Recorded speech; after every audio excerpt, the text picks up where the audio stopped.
Hello, everybody. How are you? I hope you're all safe. I hope you're all well.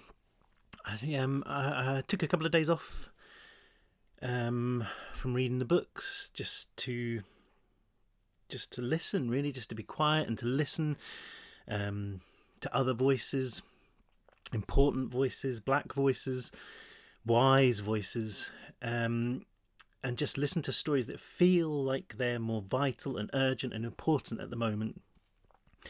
And really just feeling sad and angry with the world.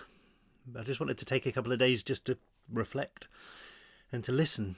And I just want to say now to all the people of colour who are watching this, who read my books, who listen to these videos and watch these videos, that I see you and I hear you and I stand by you. I will stand beside you always against oppression and injustice and racism in all its forms. And I will fight beside you as well. I will fight shoulder to shoulder with you to make things better. And I hope it's okay to say that. And I hope it's okay for me to carry on reading as well. And that's kind of what I wanted to say to start with, really. But we are in Fugitives. Alex and Z and Simon are in the city. They've escaped Furnace, obviously. Furnace Penitentiary. And they've learned, really, that Alfred Furnace, who is the kind of mastermind of the prison and of everything that's going on outside, is inside a tower block in the city. And Alex keeps having visions of him there. He sees him as this giant monster, bigger than any berserker, who is standing at the top of the tower, surrounded by flames, and who basically wants to take over the world. And he keeps having visions, and he has made the decision to go to the tower and kill Alfred Furnace if he can. And Lucy and Z are going off to do something else. We don't know what yet, but we know they're on a deadline. And Simon went with Alex, but as they were approaching the tower, Simon kind of stopped him and said, "Look, I had a vision too. And in that vision, Alfred Furnace told me, if I carry on with you, then I'm going to die. You, Alex, are going to kill me." And so he split off to kind of maybe try something else. Alex is entering the tower alone, ready to face what could be the most important battle of his life against Alfred Furnace. So here we go. The tower. I looked back once, just before I turned into the angled tunnel. Simon was standing half in and half out of the door, the grenade belts hanging limply over his shoulder. I waved, but he didn't return it. He didn't do anything, he just watched. I wondered whether he'd carry on or whether he'd just head back the way we'd come, bump up through the undertakers and onto the streets. I wouldn't blame him if he did. The tunnel was a short one, but there was still plenty of time for the questions to build up. Why had I left Simon? Why the hell was I planning to give myself up at the front doors of the tower, ready to accept whatever Furnace and the warden threw at me? Maybe Furnace was controlling my actions the same way he'd been controlling my visions. I mean, he could burrow right into the flesh of my thoughts, show me things that seemed real. Surely anyone with the power to do that could force someone to obey his will. But I doubted it. If that was the case, then why hadn't he just stopped us breaking out of Furnace? Why didn't he just make me kill my friends and then kill myself? No. What I was doing now was my choice, mine and nobody else's, and I guess that's why I wanted to be on my own. This way, I wasn't responsible for keeping anyone alive. It was just me and whatever crap destiny had to throw my way. I'd fight Furnace, I'd give everything I had. But when he killed me, and deep down I couldn't see any other conclusion, at least he wouldn't kill them too. It was a bleak way of thinking, but I don't know how else to explain it. What I wanted more than anything else was an end. One way or another, I wanted out. The tunnel ended after 100 metres or so at another double door. I tried the handle and it opened, swinging out towards a staircase. At the top was a small, cramped office basement, reams of photocopying paper stacked against mouldering walls, furniture collecting dust in the corner. I pushed through the clutter, finding more stairs and heading up into an equally gloomy, equally abandoned corridor, more like somebody's house than an office. A short walk later, and I was at the front door. I pressed the electronic lock and when I turned the handle, it opened. The office was one of many on a small side street facing a public square. I didn't know where I was, but a quick scan of the skyline made it perfectly clear. There were skyscrapers in every direction in this part of the city, rising like tombstones, and his was the nearest. From down here it looked vast, puncturing the heavens with its steeple. The walls were so dark that the glass resembled rock, the entire structure more like some ancient Stygian totem than a modern skyscraper. Just like in my vision. I stood on the curb for what seemed like forever, listening to the gunfire, so far away now that it could have been somebody popping bubble wrap. I wondered where Simon was, and it was that thought that shook me from my paralysis. I made my way down the street until I hit the nearest main road, a wide, tree-lined avenue that led right past the tower's front entrance. There was no sign of life here, none at all, but I ran all the same, keeping to the shadowed side of the street. I only slowed when I reached the large open plaza that surrounded the tower. A huge, hulking figure stood in the middle of the open space, in front of the doors, and it took me a moment to realise that it was a bronze statue. Curiosity, more than anything else, made me approach it. The sculpture was of a man, maybe in his 40s or 50s, dressed in a suit and wearing glasses. He looked like an ordinary guy, a neatly trimmed moustache and beard, his hands clasped behind his back, if anything, slightly weedy. There was no name, just a quote. "Fear sets us free." "Alfred Furness," I said, my voice amplified against the quiet. The man looked nothing like the creature in my vision, but then again I looked nothing like the kid I'd once been. Nectar did that to you. I was tempted to tear the statue off its plinth and launch it over the street, but I didn't. The coast was clear, no guards or berserkers in sight, and there was nothing like the sound of rending metal to blow your cover. I settled for a threat, staring the man right in the eye and saying, "You can't have me." The statue didn't reply, and I walked away with an absurd sense of victory. Ahead lay the doors of the tower, 4 of them lined up along the front of the building, all the size of a house. The one on the right was open. There were no black suits on guard duty, no berserkers tethered by the entrance ready to tear intruders to pieces, just that portal that seemed to beckon me inside. I could feel eyes on me, though. I knew I was being watched by the way my skin crawled, the flesh of my back and arms creeping as though thick with insects. I shuddered as I walked up the small flight of steps that led to the doors, trying to keep the fear from my face. Not that I could hide anything from Furness. If he could see inside my head, then he knew that despite my calm exterior, I was well and truly bricking it. The doors seemed to get bigger as I got closer, and I walked beneath the jutting bulk of the tower. I could feel the immense weight of glass and concrete over my head. It cut out the sunlight and plunged the world into shadow. It was just like being underground again, the world on my shoulders, pinning me down. And that wasn't the only thing that reminded me of Furness Penitentiary. As I reached the doors, 2 massive bronze plates pulled back against the wall. I saw a plinth above them. At first I thought it said guilty, just like the one at the entrance to the prison, but my mind was playing tricks on me. It said saved. I took a step back, staring at the 3 other plinths above the doors to my left. They are all saved. I read aloud, the words reminding me of the desk in the warden's office, the pictures of the kids who'd been torn apart and turned into freaks. "Saved my ass," I muttered. I walked up to the door, and even though it was open, I couldn't really see what lay inside. As if by stepping over that threshold, I was passing through a portal, entering another world. It was the nerves, more than anything else, that made me speak. My words muted by the sheer, overwhelming size of the building. "Come on then, you sick freak. Let's do this." I lifted my arm, fear forcing the nectar to churn, powering up like a jet engine, making my body sing. I flexed my fingers, the blades making a noise like scissors as they snapped open and closed. And those extra digits, the weird whips of nectar, danced back and forth as if they were excited. They should be. What came next would be a battle to the death. I didn't look back. I was too scared to. If I'd taken one last gaze at the sunlight, at the glorious day that sat at my back, then I might have lost my courage. I might have turned tail and bolted. I kept my head forward, my jaw clenched so tight it felt as though my teeth might snap, my arm held out like a sword, trembling as it sliced apart the shadows of the doorway, opening up the darkness. as I stepped inside. Outside the tower, the world had been deserted, as though somebody had turned it upside down and tipped everybody out. Within the cool dusk of the interior, it was a different story. I heard the black suits before I saw them, that same deep, rolling laughter greeting me the moment I entered.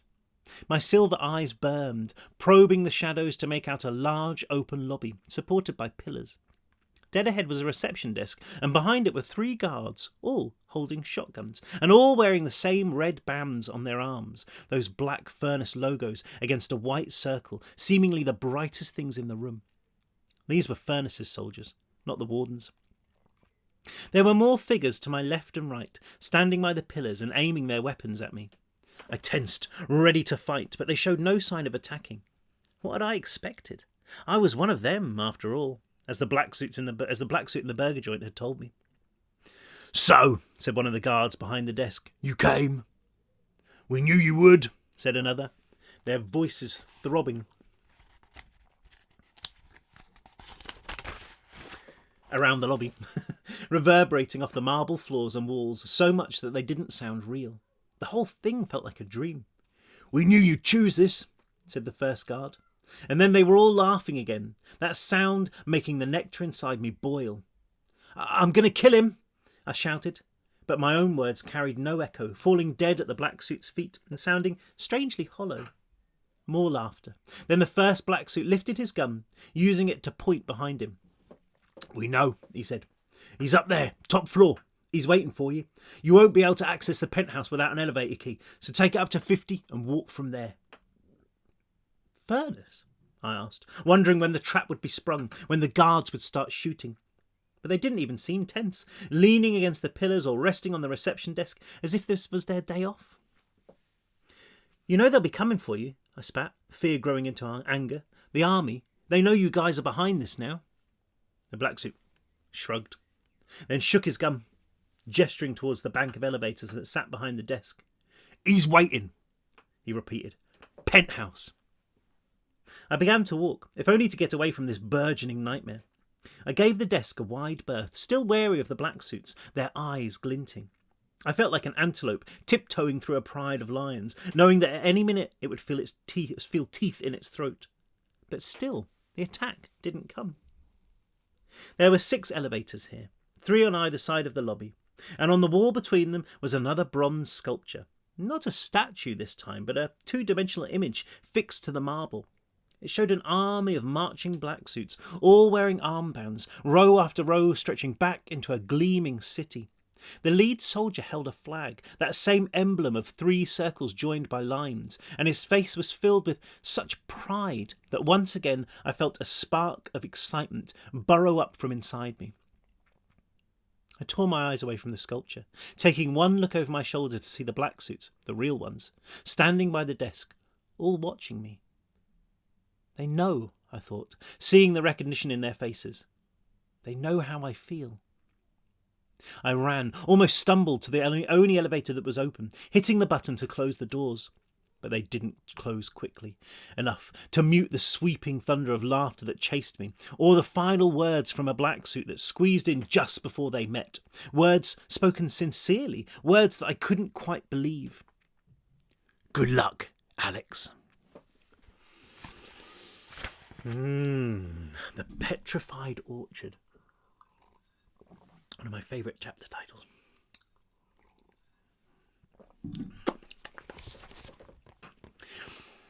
There were buttons beside the door. Brass circles labelled SB at the bottom to P at the top, with floor numbers in between. P must have stood for penthouse, and there was a keyhole next to it. I almost had my finger on 50 when I thought better of it, pressing 45 instead. I didn't honestly know what was waiting for me up there. Maybe if I'd got out early, I'd have a better chance of what lay inside the tower. Maybe I'd stand a better chance of taking Furnace by surprise. I sensed a shape behind me, spinning around to see my reflection staring back from the elevator's mirrored wall. My stomach lurched as the elevator began its journey, producing nothing more than a gentle hum as it soared up the backbone of the tower. While it moved, I studied myself, feeling the bile rise once again as I tried to make sense of what was happening to me. My right arm was as big as a leg, knotted with muscle and studded with veins. It was still coated with nectar, shining black like a beetle caught in the moonlight. When I swung it from side to side, it moved with undeniable power, my hand cutting the air with a swish, making the elevator rock. The infection had spread more than I'd let myself believe. My neck was now a mess of bruises and blisters, the skin pushed out into gross folds, reminding me of the fungus you sometimes see growing on tree trunks. The right side of my face was puffed up almost beyond recognition. Almost. Somewhere there, past the swelling, past the scars, past the silver, I could see myself, the boy I'd once been. But there was almost nothing left of him, outside or in.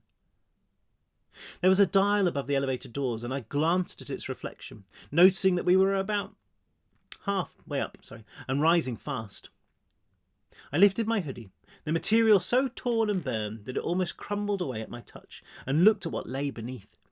There was none of my own skin left over my stomach and chest, just a lumpy mass of blistered hide that looked as if it had been char-broiled. I tapped it with my good hand. It felt like Kevlar. I was gripped by panic, wanted more than anything else to tear off this imposter's skin, to flay the flesh from my bones, just so I wouldn't have to feel its filthy touch.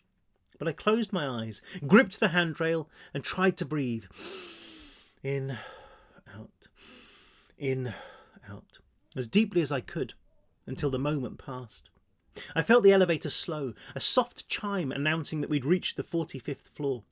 I waited until I heard the doors part before opening my eyes and turning around, my heart thrumming in my throat as I gave up the safety of the elevator for the unknown tower beyond. I found myself in a corridor, dimly lit and carpeted. It could have been any office block in any city except for the scars that covered the white walls, craters and canyons gouged into the plasterwork, and at one point a hole punched clean through. The floor was stained with footprints. No two were exactly alike, and none were human. I turned left, heading towards the hole in the wall. Sunlight peeked through it, pooling on the carpet, and in the corner, almost nervously. Dust hung in the golden trail, specks of light that reminded me of the swirling galaxies in nectar, the warden's nectar. That was, the old nectar that felt familiar now, almost safe. I ran a hand through it, causing the particles to scatter. Then I put my face to the hole and peered through. Cages. A huge room full of them, all empty. I stood up, walking a little further down to a door. It was solid steel, at least a foot thick, and hung off its hinges, reminding me of the vault door back in the bowels of Furnace. The metal was scratched and dented, just like that one had been, and for the same reason too. I replayed the events in my head, the cages being opened, the rats or berserkers or whatever the hell had been locked in here, stampeding out, smashing through the door as though it was paper, storming down the hallways, down the stairs and out into the streets beyond. How many of them? 100? 1,000? They'd been here all this time, waiting for Furnace's command, waiting for the war to begin. No wonder the city had fallen so hard and so fast. I paced the rest of the corridor, a dozen more rooms like this one, all empty. Eventually I found the door to the stairs, also ripped from its frame.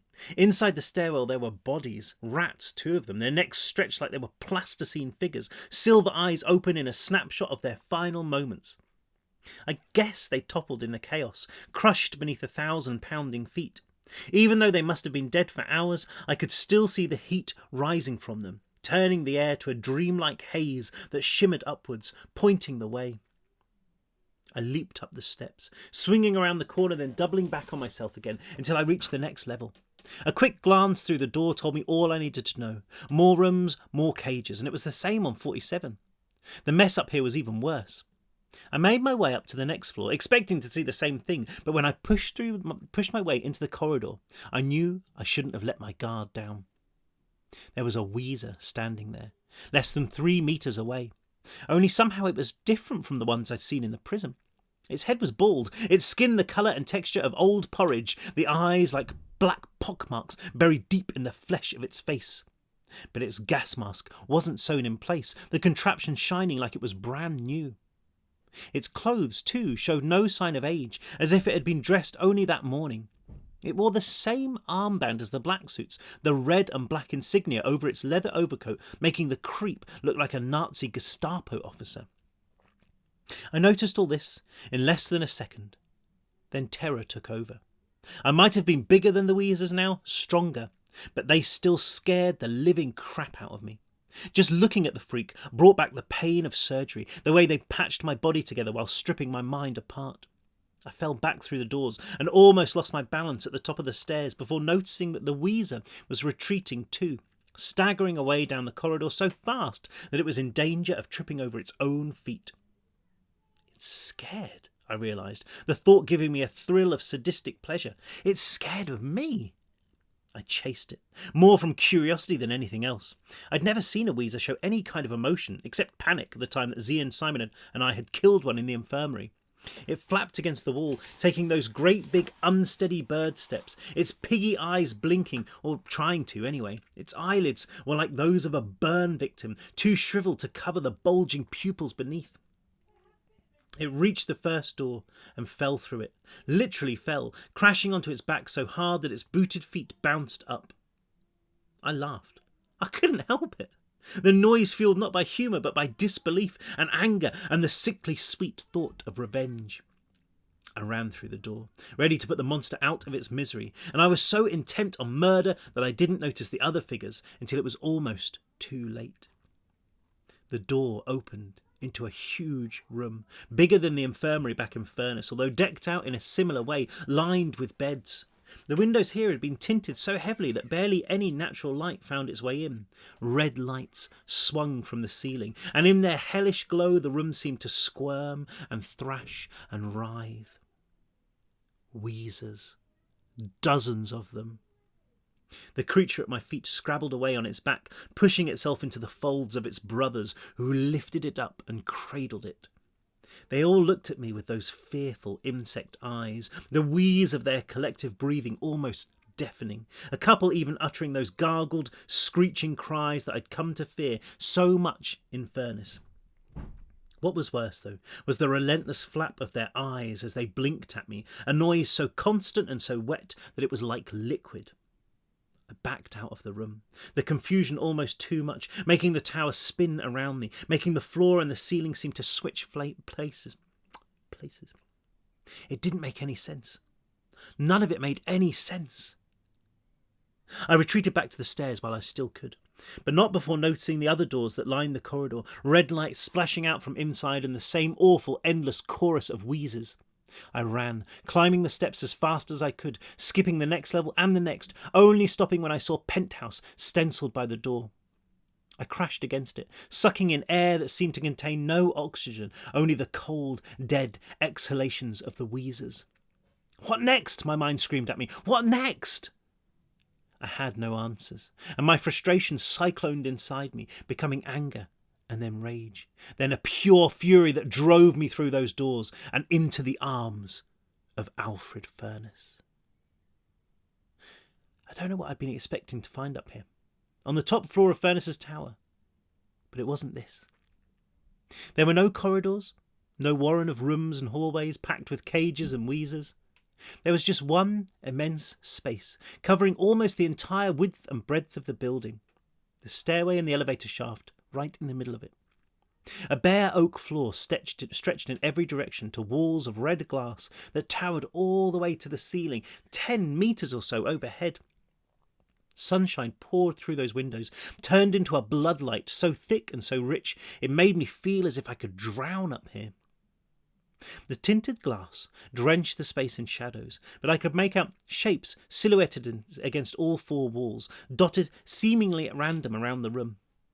It took me a while to realise that they were trees, maybe 14 or 15 of them. I held my breath, listening for any sign of life, but other than my own racing heartbeat, there was silence. I took a step forward, heading for the nearest tree, my arm held out in front of me, ready to strike at the first thing that moved. But those dark shapes remained motionless, as calm as if they'd been carved in stone. And that's exactly what they were, I realised when I was close enough to touch them. An orchard of rock. There was nothing else up here, at least nothing I could make out in the sulking red gloom. No furniture, no equipment. The floor dominated solely by these bizarre decorations. I moved to the next tree, its gnarled and twisted trunk reminding me of the bodies of the berserkers. There were no leaves on these sculptures, just barren limbs raised like a forest of skinny arms, knotted within each other into a web of sinew and bone that almost completely covered the ceiling. I reached out and touched it, the rock as warm as human skin and pulsing almost as if it had a heartbeat. I knew it was my imagination, but it still creeped me out. Not half as much, however, as what I saw next. I crossed the room diagonally, reaching the next tree.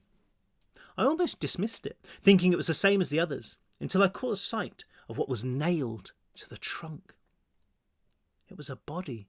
A man's, stripped naked, his modesty preserved by an apron of coiled guts that spilled from his stomach. The bark of the tree was so scarred and blackened, as if it had been on fire, and the man, too, seemed as though he had been burned. Yet his face was strangely serene, gazing out over the penthouse with the look of a loving father watching a sleeping child. I studied the figure. On closer examination I saw that he was much younger than I first thought, not much more than a kid, little older than me. But I'd seen that face before, an older version of it, on the bronze statue outside the tower. I knew who this person was. Alfred Furness. "What are you?" I mouthed silently. The sculpture had been carved with such painstaking detail that it was impossible to believe it was just stone. I expected the face to swivel down towards me, the mouth to open, and I kind of wanted it to, because maybe that's where the truth would be. Maybe that's where I'd find my cure. I don't know if I honestly believed that. I guess I did. Desperate men will believe anything. And I was right. There were answers here, just not in the way I'd been expecting. "That was a long time ago." The voice hadn't come from the sculpture, but from the blood-drenched shadows to my right. The shock was so great that I actually collapsed, dropping like a brick onto my backside. I reached out with my good hand, grabbing the tree and using it to pull myself to my feet. A shape on the far side of the room, one that had been hidden by another tree, was moving. I peered into the gloom, trying to make sense of what I was seeing, but the light was too thick, too heavy. "A long, long time ago," the voice went on, a familiar, dry whisper that carried far more power than it had any right to. It was followed by a noise that was half growl and half purr.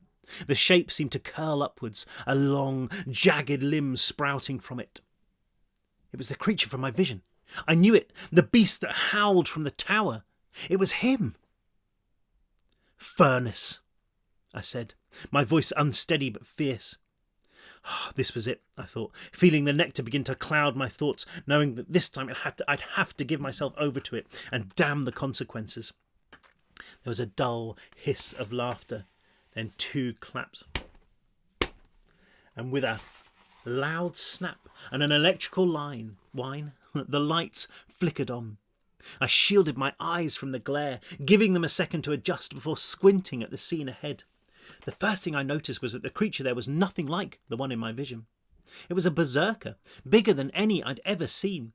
It stood 3, maybe 4 metres tall, its body almost the same colour as steel, ridged and rutted like something that had been put through a shredder and then stitched back together.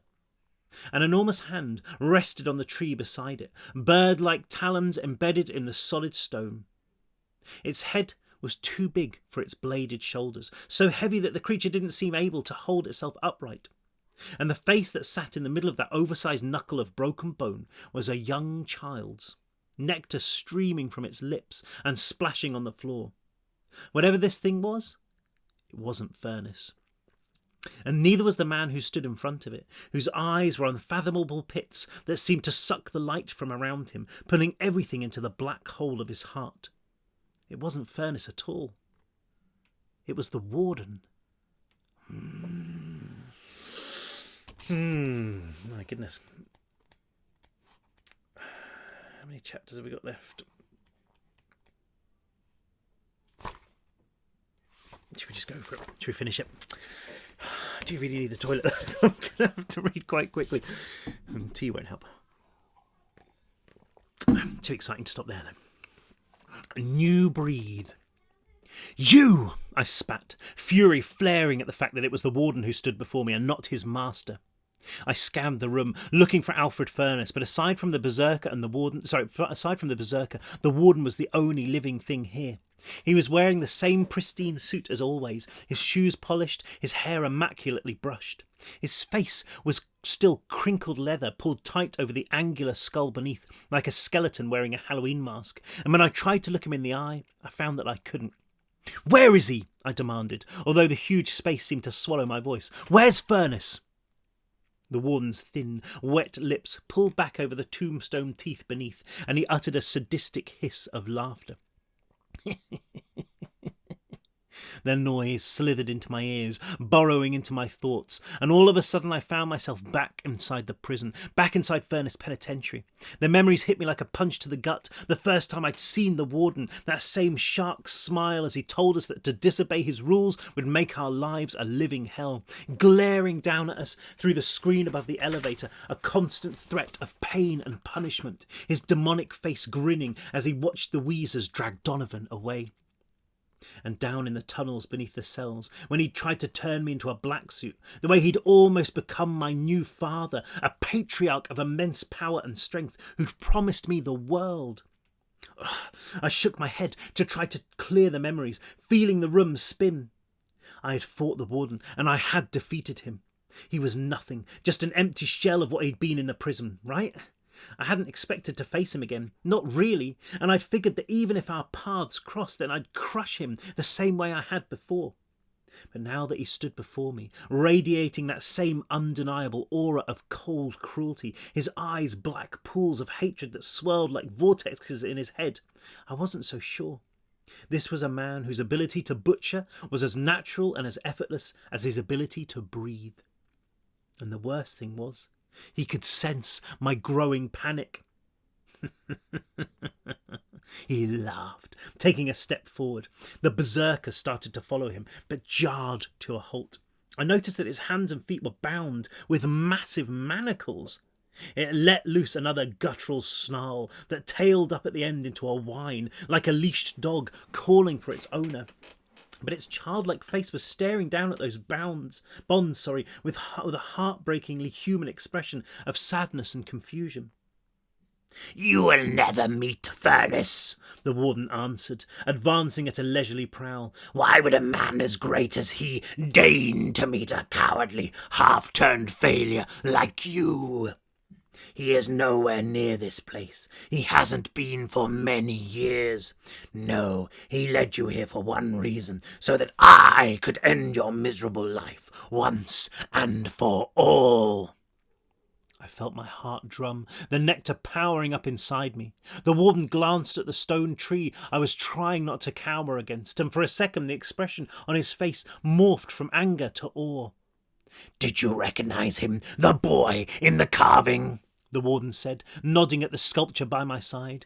"That was where it all began, so many years ago. A boy left to die in an orchard, a boy who did not die, a boy who became a man called Alfred Furness." Tell me where he is," I said, the nectar turning my words into a low, dangerous rumble of an approaching storm. The warden stopped walking, holding his ground midway between me and the berserker. I couldn't read his expression, but there was emotion there, visible in the way he ground his teeth, in the way his tendons stretched like wire beneath the skin of his neck. "I was just a boy too, when Dr. Furness saved me," the warden went on. "But when he pulled me from the mud and the blood of battle, but he saw something in me. He saw greatness. That is why he made me his general. Everything that we have done together. I needed him, yes, but he needed me too. He still needs me. He will always need me." The warden was spitting now. That mask of flesh was slipping, and I could see the rage beneath, red-hot and lethal.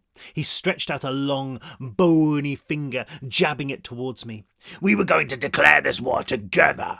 I was going to be his right-hand man. We were going to trample this world as one. We were going to be gods." So what changed? I said. The warden took another jarring step forward, his anger growing by the second. You ruined it, he almost screamed, that finger still aimed at my heart, not quite close enough to grab. I offered you salvation, but you decided to stab me in the back in a pathetic attempt at freedom. Now he thinks I'm a failure. You know what he told me? That a man who can't keep his house in order doesn't deserve a roof over his head. A man who can't keep his house in order. I watched over that prison for years. I designed that place. I had it built. It was my project. Without it, Furnace wouldn't even have his army. That's not what I heard, I replied, remembering what the black suit had told us. I heard you got stuck down there with the rest of us because he knew you were useless. I heard he gave you the prison because he wanted to get rid of you. Up here, that's where his real army was made. Down in Furnace. I looked at myself, my lopsided body. You couldn't even make me a black suit. You couldn't even do that right. The warden's jaw dropped, flecks of white foam resting on his lips. The darkness around his eyes seemed to dissipate for a moment, draining away like dirty bathwater, and those two weak blue eyes just blinked at me, utterly flabbergasted. I don't know how old the warden was, how many years the nectar had kept him alive, but right then he looked like a child, like the boy pulled from the dirt. How dare you? He said eventually. His voice was quiet now, little more than a tremor. You have no idea who I am and what I can do. I know exactly who you are, I replied, as calmly as I was able. You're a boy who made the mistake of thinking he was a man, a bully stupid enough to believe he was in charge, a coward whose army has deserted him. You're nothing, Cross. You're nobody. Alfred Furnace isn't here to help you. He's forgotten all about you. I lifted my arm, the blade of my fingers pointing right at him. And you're going to die. Right now. I lashed out, punching the tree beside me with as much power as I was able. My fingers pierced the stone with a crack that made my ears ring, the trunk exploding into dust and debris. With a groan, the upper half toppled to the floor, heavy enough to blast a crater. The warden must have seen the nectar at work inside me, the murder in my eyes, because he staggered back, groping for the chains that held the berserker. I didn't care. The nectar was singing now, its power coursing through me, undeniable. Let the warden unleash his pet. I'd killed berserkers before. I would deal with this one, then I'd turn my wrath on him. But the warden didn't unfasten the creature's chains. Instead, he pulled a knife from his suit jacket, a cruel, curved blade that glinted in the crimson light from the window. You were bitten, weren't you? He said as he toyed with the knife, twisting it between his fingers. That's why you're changing. One of the new breed got you. New breed? I said. I felt the rush of nectar inside me begin to ebb, numbed by confusion. The warden smiled at me, his eyes once again shrouded, unreadable.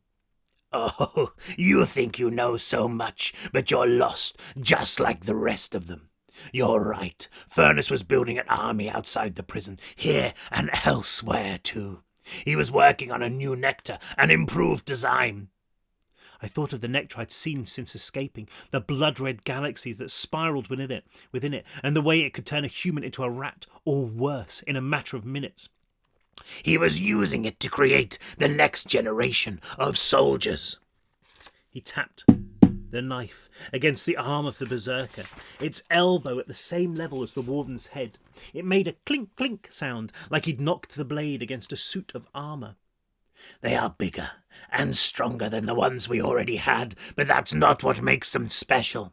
What sets this generation apart is the fact that they spawn their own children.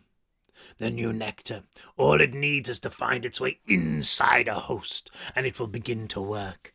No surgery, no endless hours of brainwashing, just a small bite, and the army grows.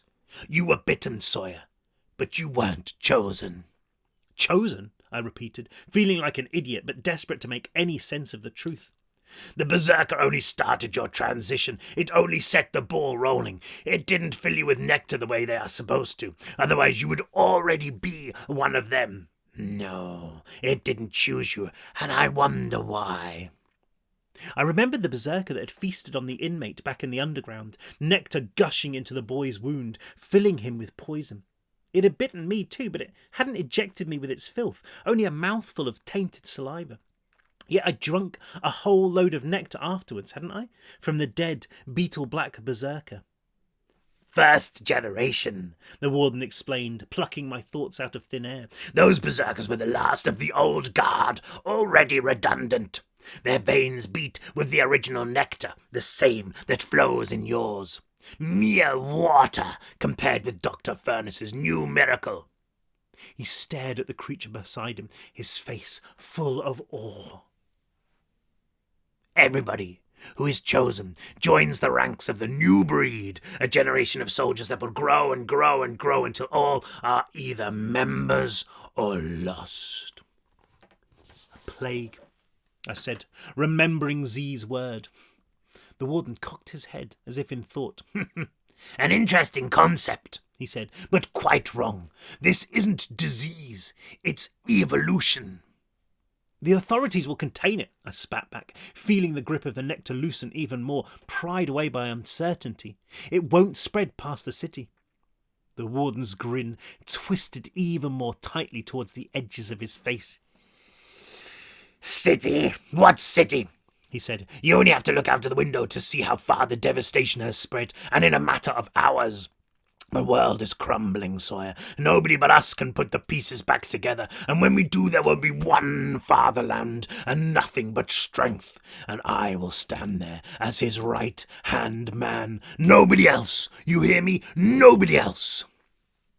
In a flash of pure understanding, I realised why the warden was afraid.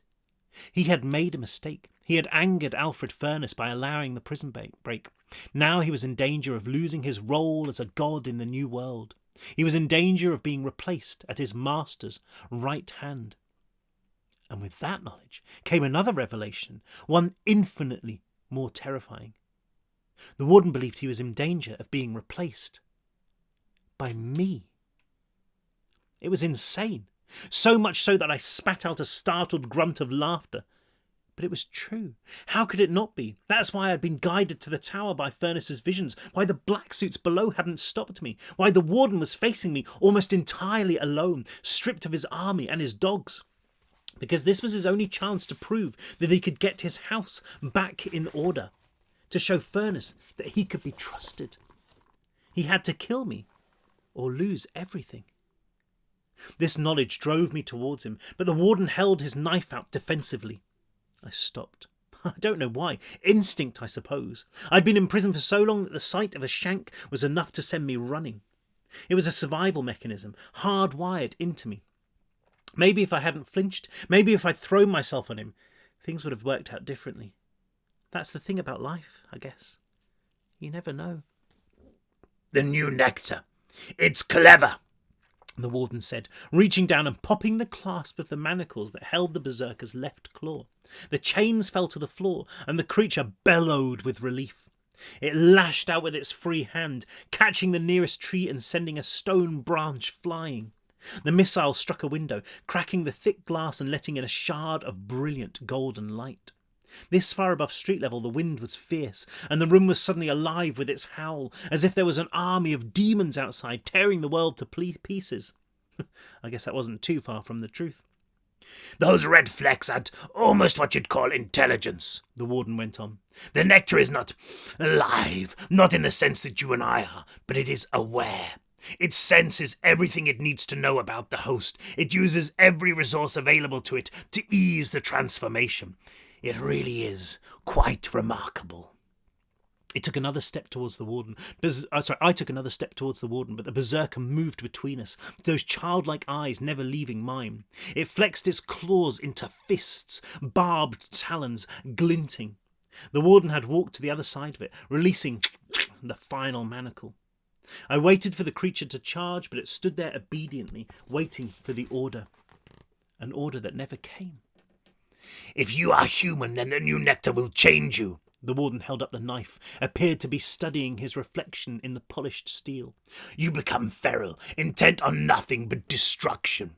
But when you've already got the old nectar inside you, that's when it gets really interesting. He peered over the blade at me.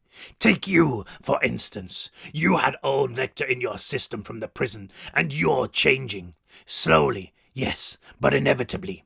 But your transformation was in its infancy. The bite you received, it carried a trace of new nectar into your system, like the vanguard of an invading force. It began to prepare your cells, to change you.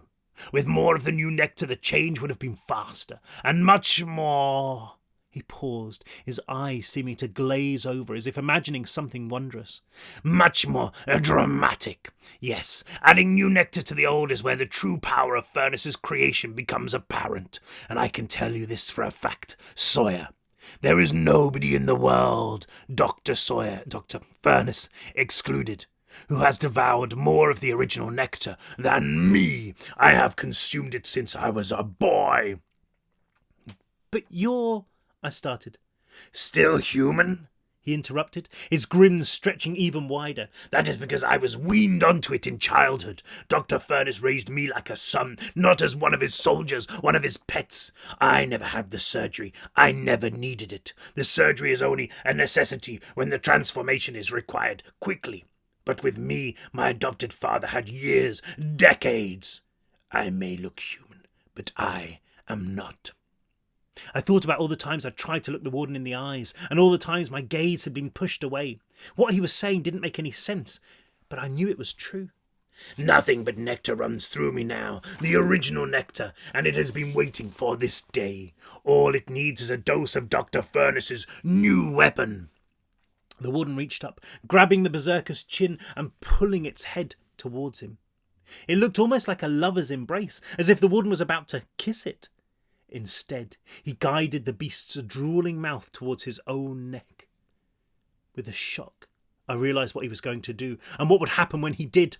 This time the rush of nectar flooded my mind as if the very walls of my sanity had been breached, the poison driven there by my pounding heart, and the knowledge that I was in way over my head. "Do it!" he whispered, and I watched in horror as the creature opened its mouth and sank its blunt teeth into the flesh of the warden's throat. The man flinched, panicking for the briefest moment before the nectar flooded into the wound. And then he was laughing, howling as he held the berserker's head in place. Seconds later, he pushed it away, the creature's jaws slipping free with the sucking grunt of a kitchen plunger. "I am ready to take my place in the new kingdom," the warden shouted, speaking not to me but to the room. Bubbles of nectar popped from his lips with each word. He clamped a hand to the wound, the skin already hardening there. Then he stabbed the knife into the side of the berserker, right in the fleshy socket of his armpit, ruby-flecked nectar cascading onto the floor. The berserker raised its head and bayed at the ceiling, but it didn't move, it didn't try to escape. It stood there as patiently as a mother feeding her cubs, the warden's face buried beneath his arm as he furiously gulped down the poison. He was right. Nobody in the world had consumed more of Furness's poison than him. The new nectar would hit him hard, like an evolutionary sledgehammer, and his body was ready for it. I charged towards him, knowing I had to get him away from the berserker before he began to change. But when he tore his face away from the wound, his mouth hanging open too wide and black veins bulging beneath his skin, I knew there was nothing I could do to stop him. It was already too late. Oh my goodness. Vendetta. I threw myself at the warden, knowing that if I was quick, then I could kill him while he was still changing, before he reached his full strength. The blade of my hand glinted in the crimson light, as though it was already covered with blood. The strands of nectar flattened against my skin as I prepared to thrust the living weapon into the warden's chest. The berserker was too quick. It saw me coming, using one hand to shove the warden out of the way and the other to grab my arm. It may have been half drained of the poison that fueled it, but it was still freakishly strong, gripping me so hard I thought my bones were going to snap. It studied me with those childlike eyes, cocking its head the way a 5-year-old might before crushing a bug. Then it swung its body around, ripping me off the floor and sending me rolling across the room. I dug my blade into the floor, grinding to a halt in time to see the berserker bounding towards me. I launched myself at the oncoming freak, meeting it head on. Something cracked, although I wasn't sure if it was inside it or me. Its momentum was greater, and it shunted me back, crushing me against the wall of the elevator. One fist wrapped itself around my throat, the other firing at my head. I only just managed to weave out of the way, the hooked claw ploughing right through plaster and concrete and denting the metal casing of the elevator beyond. I lashed out with my mutated arm, aiming for the wound in its side. It saw what I was doing, letting go of me and batting my arm away hard enough to send me skittering over the floor into one of the trees. No sooner had I recovered my balance than it was on me again, spirals of black saliva trailing from its open mouth as it cannoned in for the kill. The nectar inside me reacted, its cold intelligence steering my hands to the tree beside me and snapping off one of the man-sized branches. I don't know how much that slab of stone weighed, and yet I swung it as easily as if it had been made of polystyrene, aiming at the berserker. The stone bat slammed into the creature's face, exploding into rubble and sending it somersaulting back the way it had come, flipping end over end half a dozen times before rolling to a halt. It groaned feebly, gripping its head with one bony hand, its other arm broken and limp beneath it. It attempted to get up, its body racked with tremors, but it never got the chance. In a heartbeat I was across the room, and with a cry of rage I thrust my mutated hand into the hole in its side. It slid in like a knife through cooked chicken, buried to my elbow. I could feel the nectar at work in there, beating against my fingers as it rushed to patch up the berserker's ruptured organs, the torn muscle. Then those strands of flesh on my wrist began to spin, ever faster, turning like the blades inside a blender until all that was left inside that creature's chest was soup. Behind me, something big began to clap. Big, heavy slaps that sounded more like pistol shots.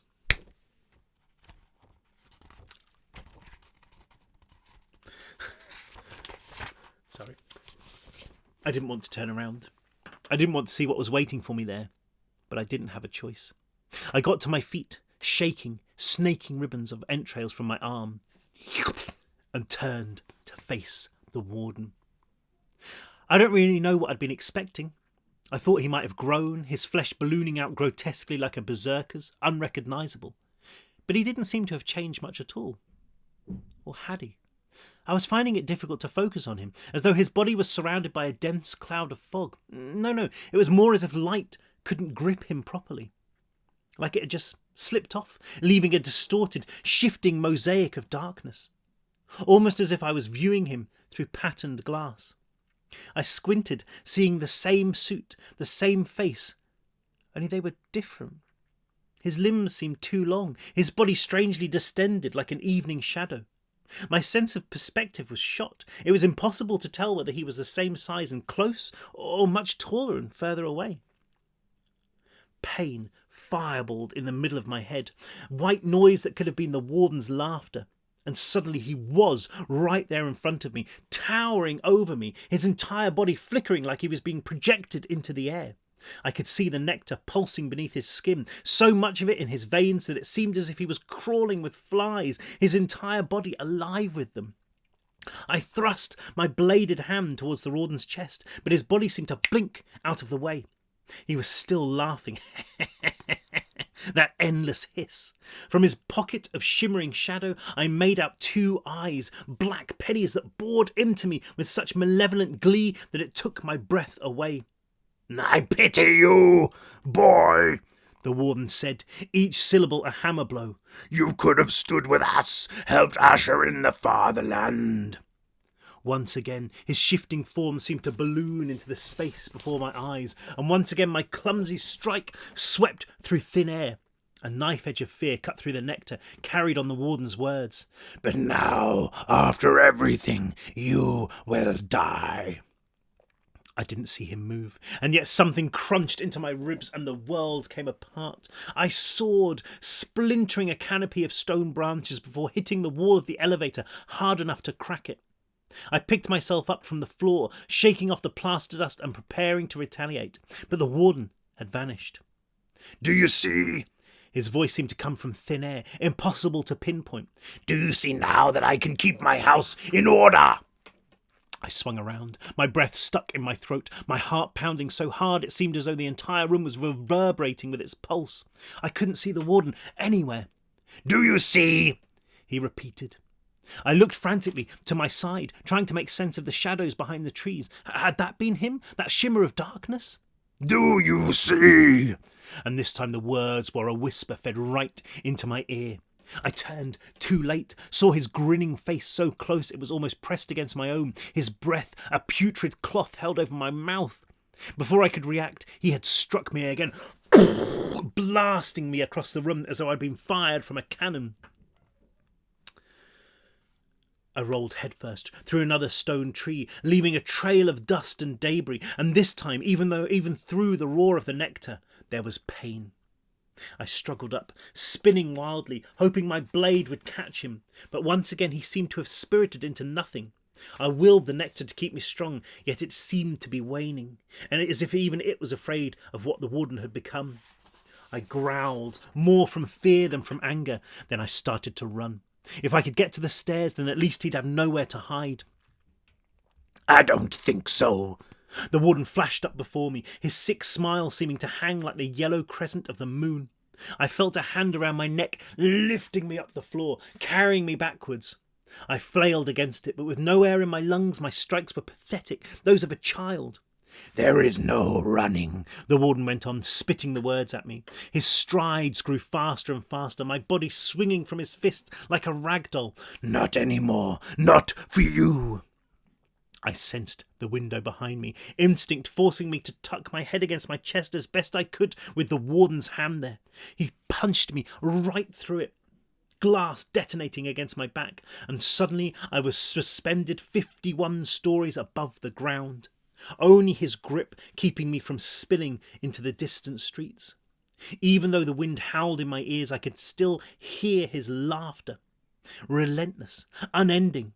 I tried to reach the wall with my feet, but there was nothing to grip. I tried to snatch in a breath, but my windpipe was crushed. My brain fired off sparks that scarred my vision, my whole body screaming. The warden's face was framed in the broken glass of the window, still human and yet somehow not. His mouth was too large, his eyes too big, and the leathery flesh of his face seemed to be drooping, as if he was finally shedding the mask he had worn for so long. I saw my hands, the one that was my own, and the obsidian blade, slapping powerlessly at the arm that held me. The warden just stared at me, wearing his nightmare smile, the one that had terrified me so much back in the prison, only now 1,000,000 times worse. I wondered how I ever thought I could have beaten him. "But you can beat him."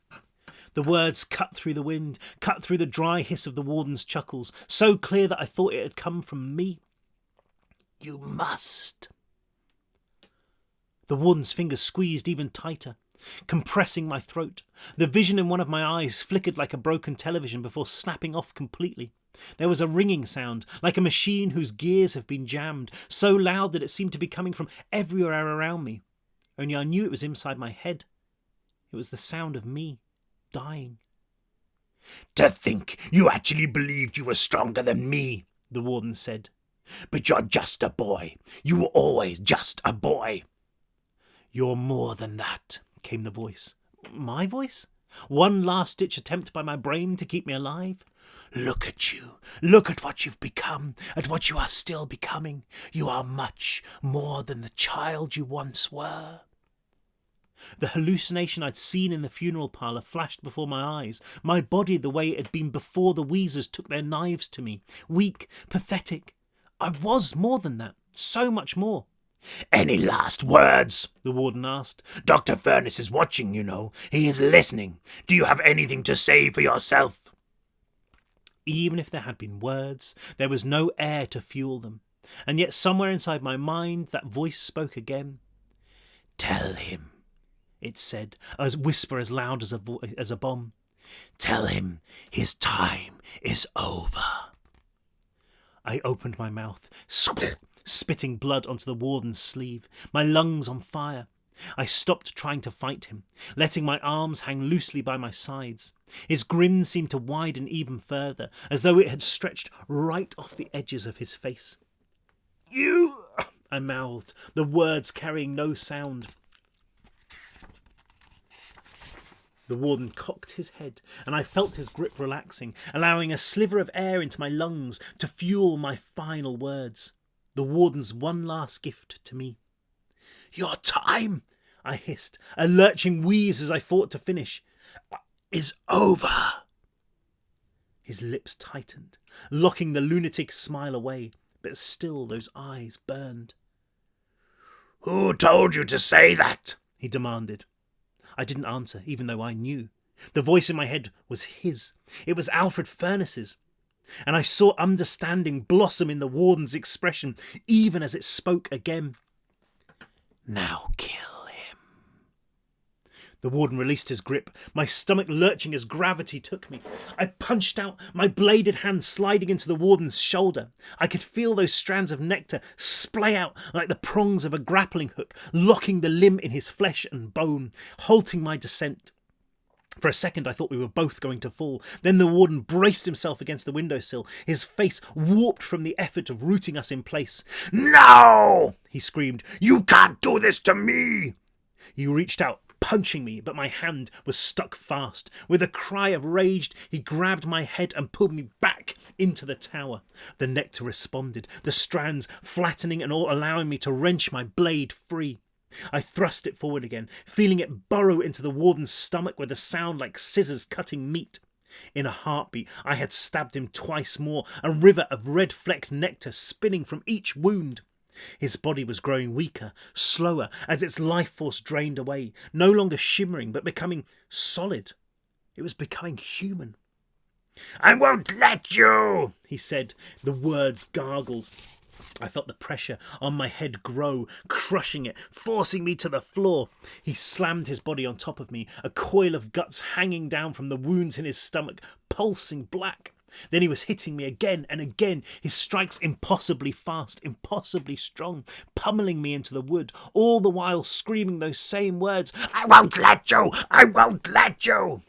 He threw himself off me for long enough to rip a stone branch from one of the trees. Before I could find the strength to get up, he was towering over me, holding it above his head like a spear. He didn't pause to speak, just thrust it into my chest. I felt ribs snap, organs shunted to the side by the shaft of stone before it pierced the floor, pinning me like a bug. I cried out, looking down to see the nectar pouring out of me, a pool of dark, gold-flecked liquid spreading under my back, like rats deserting a sinking ship. I thrust my hand into the warden's arm, into his chest, into his face, but he didn't even flinch.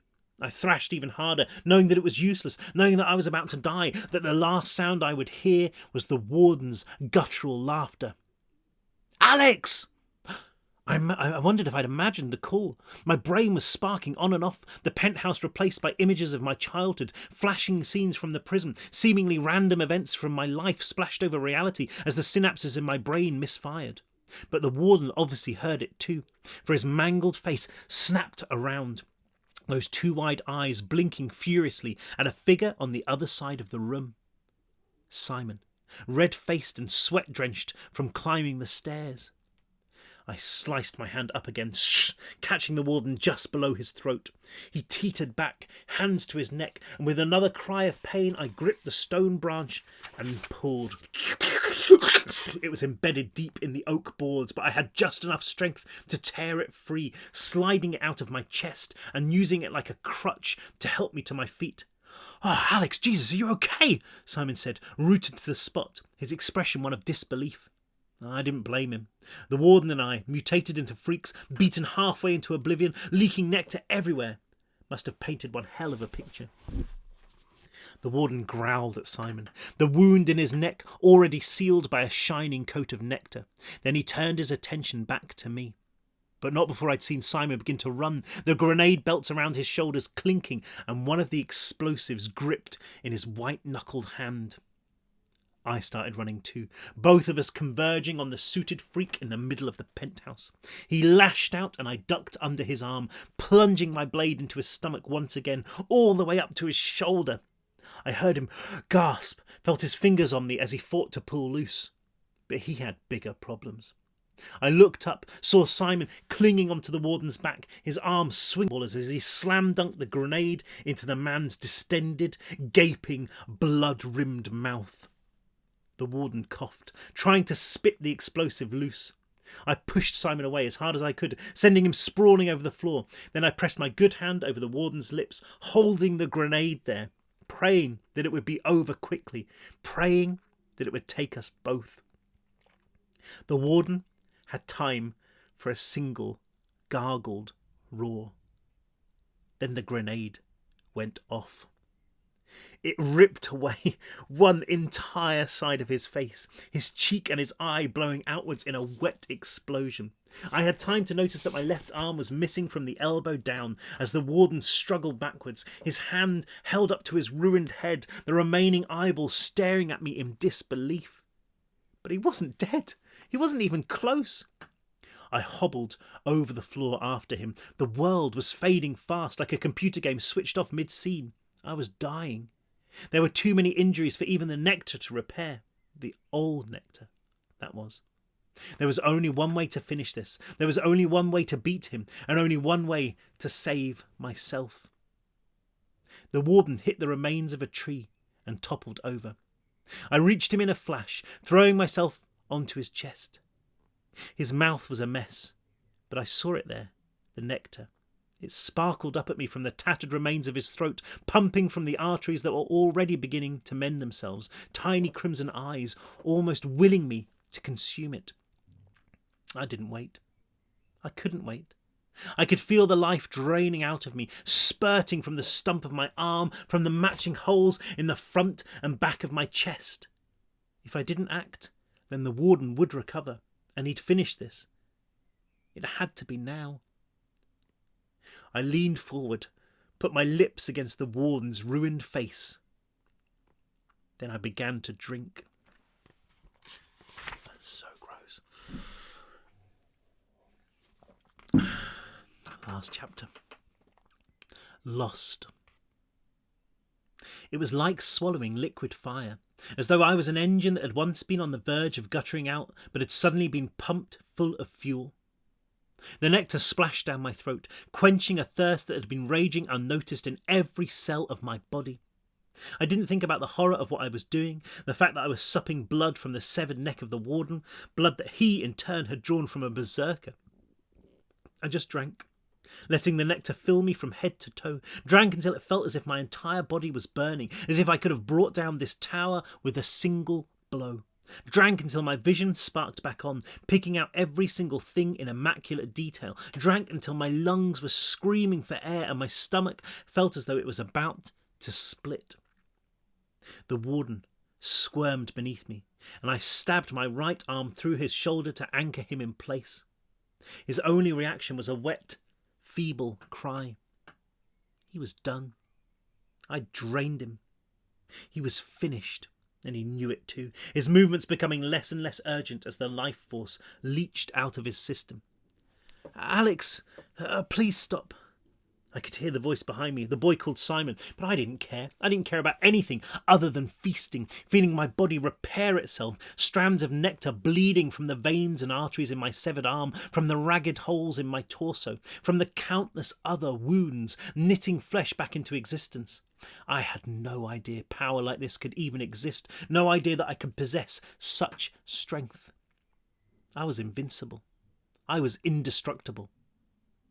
I was immortal. I ripped my head up, snatching in a raw, desperate breath that stank of blood and nectar. The warden's single eye blinked at me, full of fury and fear, and I grinned at him, the nectar storming up from my stomach and exploding from me in a guttural, unstoppable laugh. I heard the way it sounded, about as far from anything human as it was possible to be, and I loved it. Why be human when I could be so much more? The warden must have sensed my power, because he made one final bid for freedom. He bucked his body, tipping me off. I rolled onto the floor and he started to throw himself around, trying to get up. I stood casually, looking at my left arm, which had been severed by the grenade. The nectar had formed a second, shorter blade that jutted out from my elbow like a spear carved from a burned stick. It was still working there, tiny black feelers stretching from the tip like plants, weaving together to make me a new limb. It was working on the rest of my body too. My skin was shimmering the same way the warden's had, as if draped in shadows. And it was more than that. It felt as if the world was running in slow motion, that every move I made was faster than time. Alex? That childish voice behind me. Simon. Come on, we don't have much time left, remember? Z, he'll be on his way right now, remember? I glanced over my shoulder to see the kid there, tapping his wrist as if he wore a watch, a kid I didn't want to waste my breath speaking to. He too had been under the influence of nectar, one arm swollen and muscled by his touch. But it was old nectar, and it had abandoned him. He hadn't been worthy of it. I hissed at him, revelling in the way he staggered back, fear lighting up his face. "Oh, what's happened?" he asked. "What have you done?" I looked away, bored of him. With a grunt, the warden finally made it to his feet, teetering unsteadily as he turned to face me.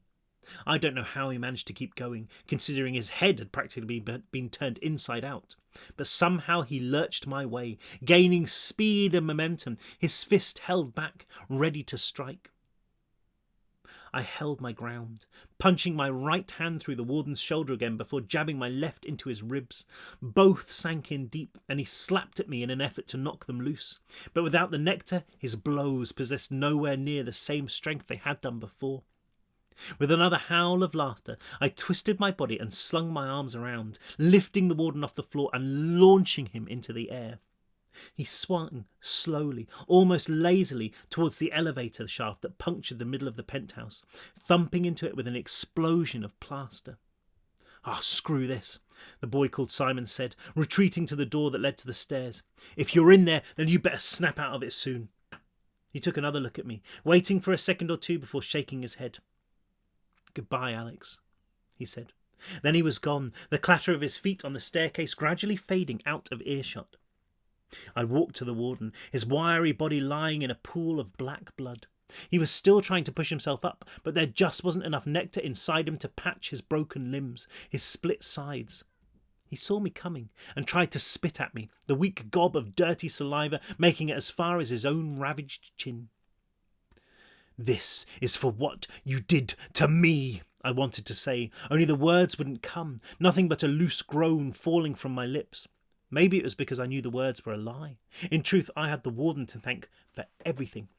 He had made me this creature of pure fire, of absolute power. Without him, I'd be just another pathetic kid trapped at the bottom of the world. Or would I? I fought the cloud that blanketed my mind, trying to snatch any thought that wasn't murder. But my memories had scattered like birds before a storm cloud, lost in the darkness. I dug the blade of my hand into the warden's back, the fibres of nectar expanding inside his skin, acting like a hand. I dragged him around the elevator shaft towards the stairwell, kicking him down the steps, flight after flight, until he rolled to a halt against the stencilled wall that read 48.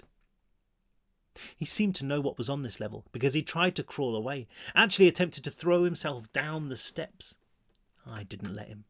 Lifting him up like an eel on a hook and pushing him towards the door. He fell through, ripping it off its hinges and falling against the opposite wall.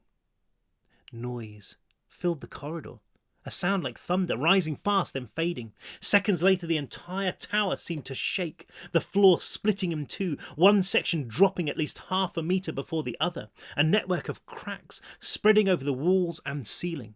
I ignored it, pushing the warden onwards until we reached the first door. The room was still dark, drowned in red light, and it was still full. The wheezers backed off into a corner as the warden tumbled through the door, their breathing and their cries rising to a crescendo. The warden lost his balance, sprawling forwards, knocking one of the infirmary beds away as he crashed onto the floor. A trolley of surgical equipment spun into the crowd, shedding metal as it went.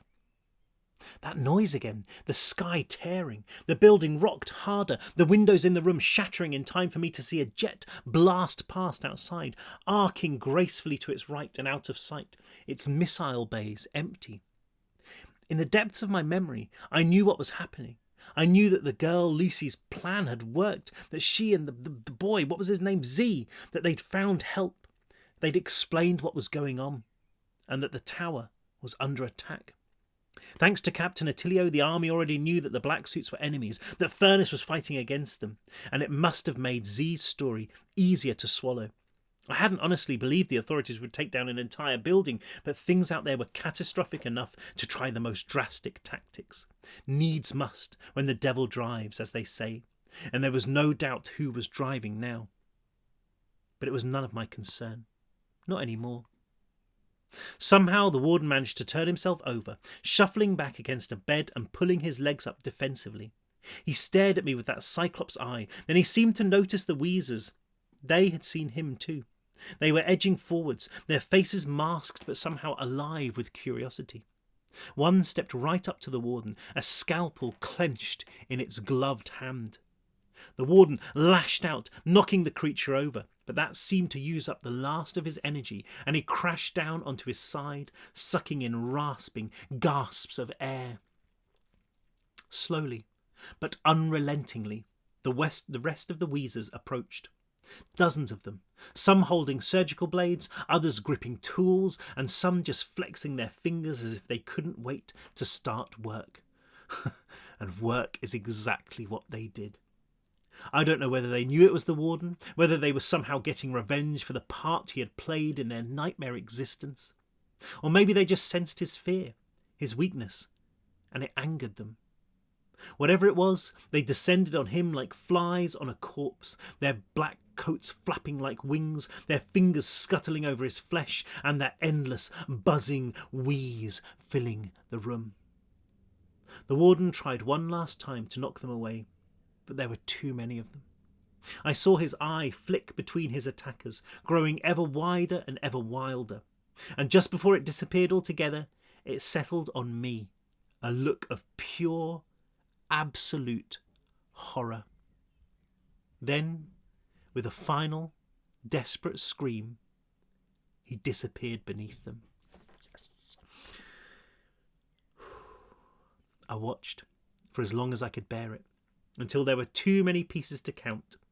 Then I turned and walked from the room back into the corridor. There was smoke here, hanging over the floor like mist, and an alarm was ringing too. I ran back to the stairwell, peering down between the railings to see a fire raging below. With no other choice, I headed upwards, climbing all the way back to the penthouse. I wasn't scared. The nectar took care of that, but a slight tremor of panic was beginning to rise as I pictured myself trapped inside the tower. I started across the floor just as another plane tore past, so close that the rest of the glass up here shattered in its deafening wake, golden light flooding into the space. The tower shook, uttering a groan so deep and so loud that it was almost subsonic, a feeling more than a sound.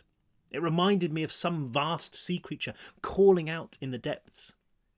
There were no other stairs here, but there was the roof. Maybe there'd be a way out up there, and if not, at least I'd have a better idea of what was going on. I ran for the nearest window, faltering when I heard the sound of another missile ripping into the tower further down. The penthouse was already beginning to fill with smoke, the breeze from the windows doing little to clear it. Once again the floor seemed to lurch, dropping by a metre or more, the view outside shifting like the horizon in a stormy sea, so violently that my stomach flipped. I grabbed a stone tree to steady myself as another jet screamed past right outside. Fire licked through the cracks in the floor, curling up towards the ceiling and taking hold there.